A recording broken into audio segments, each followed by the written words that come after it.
Il est synonyme de cauchemars et de nuits blanches, de réveils inopinés et de conflits entre voisins. Le bruit, source de fatigue et de stress. J'ai angoissé, je peux pas rester dans cette maison. Je monte des rondes 6 à 7 fois. Ça me réveille le matin, ça va réveiller la petite. Vous avez envie de vous fâcher, de crier, de hurler, de cogner. Plus de 8 Français sur 10 sont tourmentés par les nuisances sonores. Comment vivre avec des voisins bruyants? Comment ne pas craquer? Quelles solutions pour gérer les conflits? Nous voici en plein cœur de la capitale. Sous ses fenêtres, Bertrand Lascourège a vu peu à peu les commerces de bouche remplacés par des bars et restaurants. Voici désormais son quotidien. Alors ce soir c'est typique.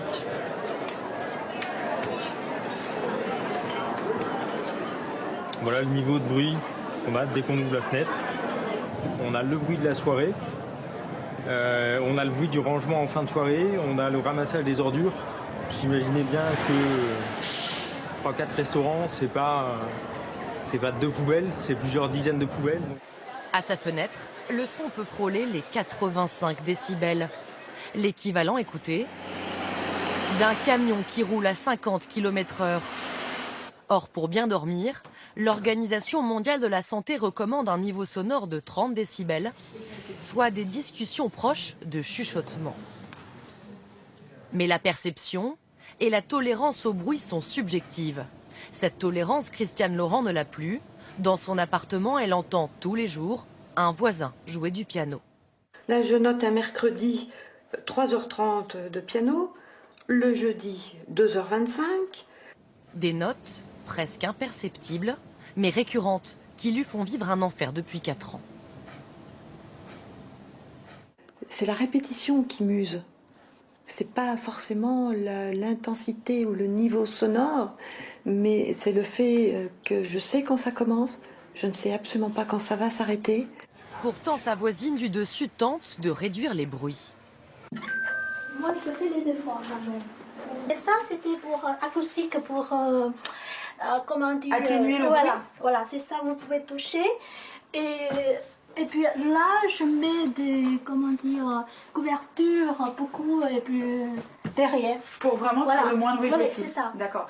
86% des Français se plaignent de nuisances sonores à leur domicile. Alors, pour régler les conflits, la ville de Toulouse a mis en place un service dédié. Allô Toulouse, bonjour, Franck, votre écoute. Oui, allô, bonjour. Je vous appelle en fait pour signaler un tapage. J'ai mes voisins du dessus, je sais pas ce qu'ils foutent encore.